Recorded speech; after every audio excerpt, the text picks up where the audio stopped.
there's also a lot of them watching us from the whole country. Right. Now, one of the questions is, I know the answer, but are you ever going to give an order saying, kill them all? Because there's Afrikaners believing that they are going to be exterminated, and one single order from your side will do the trick. My easy response, and Mr. President, you confirmed it today, and I think for everybody that's here, they get to meet the real President Jacob Zuma.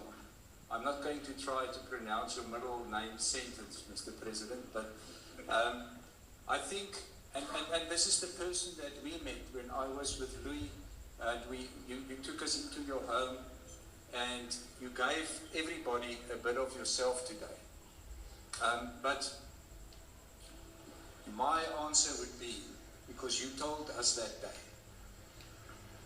your whole life you've been a freedom fighter. You've been fighting for people, you've been fighting for people's lives.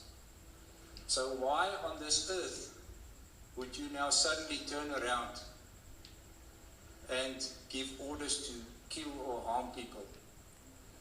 And also, in other words, you would betray who you are. The other point from me as a lawyer is, of course, maybe if that were so,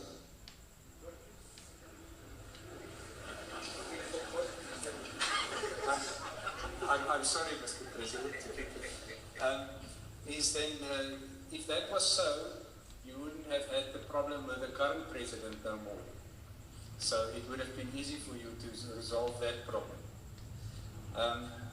So, Mr. President, then what they also do, some of them, that if you arrest, you don't kill. We're the only one. That is why when we came back, we were of all the liberation movement. They came back with no, what we call impimpies. We came back with them, which indicate how we were looking at the future, particularly under the leadership of Tambo. Tambo signed the Red Cross agreement that in the war, people will die, but if you arrest, you will not kill. And that is a policy we adopted. In fact, I can just tell you an interesting story. When we were here, Mandela asked the president of Zimbabwe, Mugabe, because he was saying, man, what do we do? What did you do with your informers? Mugabe said, informers? No. I mean, after freedom, he said, no, there were no informers. Why we were to do, what we were going to do with them? He says, no, but didn't you arrest some of the guys who were sent by the enemy? He says, oh, and then? He says, yes, we did.